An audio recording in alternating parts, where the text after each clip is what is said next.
عبداللہ بن زبیر رضی اللہ عنہما نے جو کارنامہ انجام دیا وہ خطرات سے گھری ہوئی بلندیوں کی طرف امنگوں سے بھری ایک بلند پرواز تھی جس کا ماضی میں تجربہ نہ تھا۔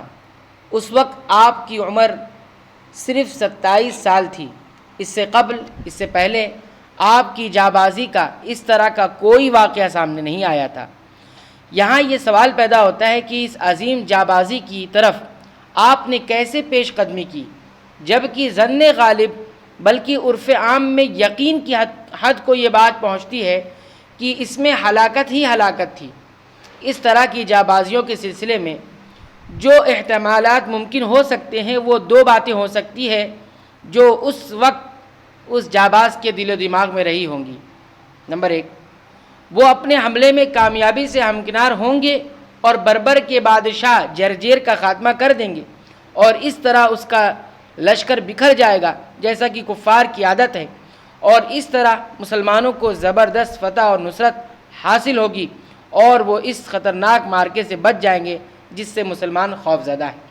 نمبر 2، اللہ تعالیٰ انہیں مقام شہادت عطا فرمائے گا، اس طرح وہ بلند ترین آرزو بر آئے گی، پوری ہو جائے گی، اور وہ اعلیٰ مقام حاصل ہوگا جس کی تمنا ہمیشہ صالحین نیک لوگ کیا کرتے ہیں، اور اس کے حصول کے لیے یعنی حاصل کرنے کے لیے ایک دوسرے سے آگے بڑھنے کی کوشش میں لگے رہتے ہیں۔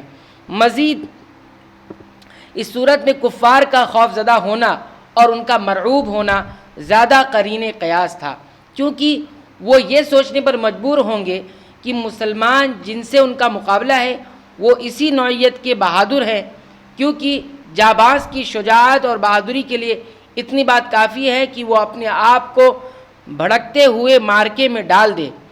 اس طرح کا اقدام ایسے بڑے بڑے ہی کر سکتے ہیں جن کو اس کے پیچھے جنت نظر آتی ہے اور وہ اس جنت کے مشتاق ہوتے ہیں یعنی خواہش رکھتے ہیں۔ جس وقت عبداللہ بن زبیر رضی اللہ عنہما نے یہ قدم اٹھایا اور دشمن کی صفوں میں بلا خوف و خطر گھس گئے، اس وقت وہ دنیاوی مال اور متاع کی محبت سے بالکل آزاد تھے۔ انہیں ان نعمتوں کی تمنا اور امنگ تھی جن کو اللہ تعالیٰ نے اس کی راہ میں جہاد کرنے والوں کے لیے تیار کر رکھا ہے۔ یہ بات گزشتہ صفحات میں گزر چکی ہے کہ جب کفار کا بادشاہ جرجیر قتل ہو گیا تو بربر کی فوج میں بھگدڑ مچ گئی، بالکل اسی طرح جس طرح پرندے بھاگتے ہیں۔ مسلمانوں نے ان کا پیچھا کیا اور بغیر کسی مزاحمت کے ان کو قتل اور قید کرتے رہے۔ یہ اس بات کی واضح دلیل ہے کہ اللہ تعالیٰ ایمان والوں کے ساتھ ہے۔ جب وہ اللہ کی راہ میں سچائی کا ثبوت دیں تو اللہ تعالیٰ ان کے لیے ایسے حالات پیدا کرتا ہے جس سے انہیں مشکلات سے نجات حاصل ہوتی ہے۔ اس جنگ میں، اس مارکے میں مسلمانوں کو بڑی مشکلات کا سامنا تھا۔ دشمن نے ان کا گھیراؤ کر رکھا تھا اور اس کی تعداد مسلمانوں کے مقابلے میں 6 گنا یا اس سے زیادہ تھی۔ اس صورتحال میں مسلمانوں کو چاروں طرف سے قتال یعنی جنگ کرنا تھا۔ دشمن کے مقابلے میں مٹھی بھر مسلمانوں کا جنگ کرنا انتہائی مشکل تھا، جیسا کہ راوی بیان کرتا ہے کہ اس وقت انتہائی نازک حالات سے مسلمان دوچار ہوئے۔ اس سے قبل ایسے بھیانک اور خوفناک منظر سے وہ دوچار نہیں ہوئے تھے۔ اللہ تعالیٰ نے اس نازک وقت میں اس جانباز بہادر کو تیار کیا جس نے جانبازی کی بے نظیر مثال قائم کر دی، اور اس طرح اللہ تعالیٰ نے اسلامی لشکر کو ان مشکلات سے بچا لیا جس میں وہ مبتلا تھے۔ ہم یہاں ان جانبازوں کے موقف کو فراموش نہیں کر سکتے جو عبداللہ بن زبیر رضی اللہ عنہما کے ساتھ تھے۔